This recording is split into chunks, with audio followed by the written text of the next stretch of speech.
Frosty,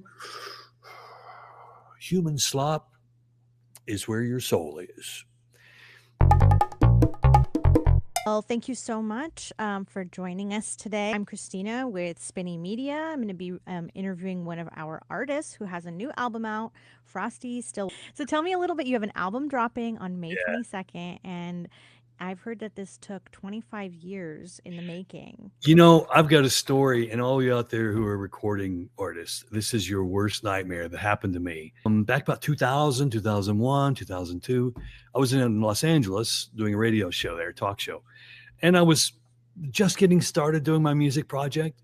And I was renting some studio time in some great studios there. I had some excellent musicians that were backing me up. Mm-hmm. And I was in there like 2 or 3 days a week. And this went on for almost 3 years. And I got a little burned out because I was had my candles being burned on both ends, Right. the radio stuff and then the music stuff. I thought, I need to step back from the music album just for a few months, I'll get back to this later and finish it. Well, my studio engineer was the guy who owned the studio. It was his place. He says, well, tell you what, take all the time you need. Take a year off if you need, doesn't matter. He says, I'll store all your tapes and all your hard drives here in my environmentally controlled, protected vault upstairs. Oh, no. Finally, I called the studio because getting ready to get back into it and finish the album. And a strange voice answered the phone. I didn't recognize. I said, hey, is Brian there? It's Frosty. And they said, oh, Brian is no longer with us. I said, but it's his studio. He owns the place. What do you mean he's no? They said, oh, no, he died. Oh, no. We're the new owners, but all my tapes are there. They're stored in his vault upstairs, all my master tapes. And they said, oh, no, when we bought the place, we knocked the whole top level off and all that was trashed. It was all thrown out. That 3 years of work, that doesn't even $60,000 of seem time in the studio, poof, gone. sorry. Yeah, but it really crushed me. And it really almost hurt my spark for getting back at it because all this stuff was gone. Happy ending. When I finally got back to writing, I had matured as a songwriter. I could write better than I used to back then. And I knew my way around the studio better. And I had met people, including the guitarist on this album, which is one of the best guitarists I've ever known, which I wouldn't have had on the album back then. So with the new material, plus some of the old songs I brought back, reworked, rewrote, did a lot of rewriting, rearranging. The material's 10 times better than it was 25 years ago anyway. So it's a good thing that was never released. But that's why I have to go back to find the genesis of this album is a quarter of a century ago. Well, that's where the benefit of time is, right? Because Yes. you have had time to sort of rework. And I imagine, though, that some of these songs probably took on a different shape for you personally after time.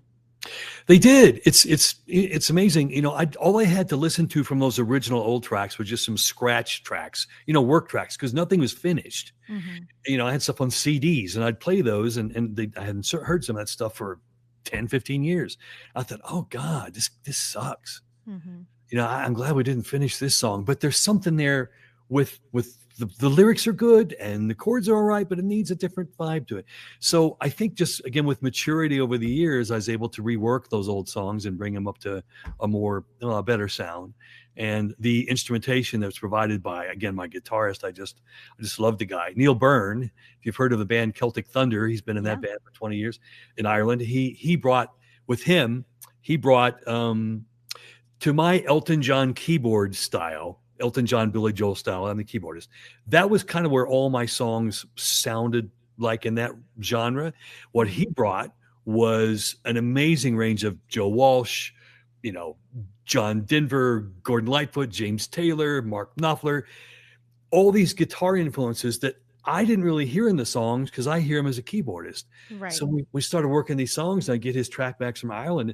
And many times the flavor of the song would completely change and always for the better. Yeah. I mean, that's what I love about collaborating with as many different people over time as well is that, you can completely change the shape of it just because somebody else brought that flavor to it. Yeah. And that's something. It's so special. Yeah, because when you write the song, and all of you know what I'm talking about here, you write it probably based around your instrument, whatever that is. Mm-hmm. If you're a guitarist, you write a song on the guitar and it sounds like a guitar song. We'll bring in a good keyboardist and some good background vocals, and the whole thing can take a whole different level, a whole different sound you didn't even hear before in your head. And that was the beauty of this project, I think, because I had such great musicians helping me that we just took this way beyond just a guy sitting at the piano. No, you've released it on CD, and you're going to release it on CD, also on double vinyl. Double album. There's Love it. 17 tracks. There was too much to put on a single album, so it's a double album. Yep. And what I know I'm like showing this stuff off, but I'm so proud of the artwork Oh, we came please up with. do. And you just can't. You just can't beat the physical. Oh, yeah. The physical album. Because when I was young, listening to my favorite bands, you're listening to music, you're looking at the lyric sheet. We got these amazing lyric sheets, like 24 pages. But you'd listen to the songs, you're reading the lyrics, looking at photos of the band. You're interacting with it. Yeah. And you go to sleep and you wake up with it on your chest. Mm-hmm. You don't get that with the digital download. Not knocking digital streaming and download, but it's not the same as the physical album, which you'll own for the rest of your life. There's right. something to that physical touch, feel, the smell of the ink, That's and right. being able to get like 4 of your 5 senses rather than just the ears. And that's what we went for with this album is that we did, the CD and the LP to sort of have an old school throwback to the old days when an album was in fact an album, not just a click. Exactly. And I joke about this often, but one day the internet could shut down and all that music that you released simply on digital is gone forever. And so having a permanent piece of media that you can hold and that your fans can hold and that you can have in your collection, that you can build a library around, is so important. And so I love that you're releasing it on a double, that you went for the double is awesome. I think that gatefold is gorgeous. And now you have something that your fans can hold and something that they can keep in their collection forever. Yeah, I couldn't say that better myself. And I'm thrilled. I'm just thrilled as can be to see that vinyl is making a comeback. And I know CDs are too, which is amazing. I've been told that even cassettes are coming back. Mm-hmm. Really? You got to rewind and fast forward. People don't mind the tape thing.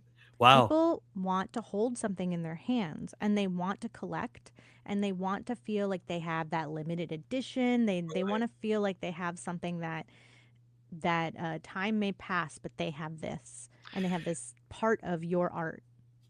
I'm getting ready to move, and I was just going through some old boxes, and I found a couple big boxes of my old record albums, the vinyls. And I didn't intend to do this, but 2 hours later, I'm sitting on the floor going, oh my God, I've been sitting here 2 hours looking at albums, just looking at the artwork, Yeah. And it's a lost part of music that used to be as important as the music itself was the packaging, the things you could see and look at while you listen. And it's great to see LPs coming back and CDs as well, because that's generationally, there's a couple generations that didn't get to experience everything you should be able to experience with a music album that makes you love it. What was it like for you the first time you dropped that needle on that vinyl and listened to yourself back like that? I was in the room by myself, and it was a test pressing, these are the test pressings to approve. And I almost stood and made a speech to myself. It was such a big deal to me. It really was, because, as I say, going back my early DJ days, I played records for a living. That's right. And here I'm all these years later, I'm finally making my music, and we've got a vinyl record to play. So it was really meaningful to me. It really meant a lot. Everything about this release for you, I say this with all respect, old school, because you are putting it on physical media. You're also promoting it through radio. You're promoting it in these really hands-on, tangible ways.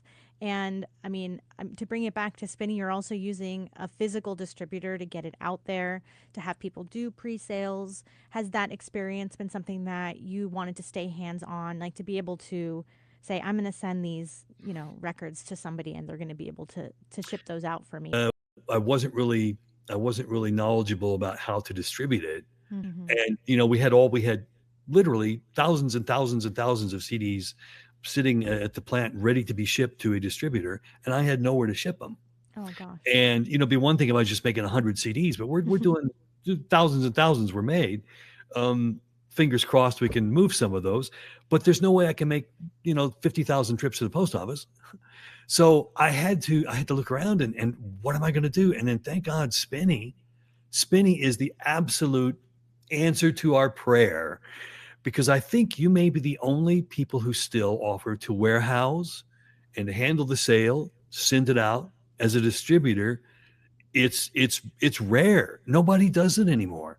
So I don't have to worry about any of that stuff. I don't have to deal with all that stuff. I could not possibly have distributed as many copies as I think we might sell of this thing on my own. I couldn't have done it physically and cost effectively. I could not have done it. So I'm so glad that Spinney came highly recommended by the CD plant, and it changed everything. That's awesome. Changed That's everything. awesome to hear. After 25 years you've been connected to this, what do you want your listener to experience hearing it? Some heart-wrenching ballads in there. There's some fun songs too, but it wasn't me trying to sound like anybody else. It's just what comes out of me is what comes out of me, and I hope you like it.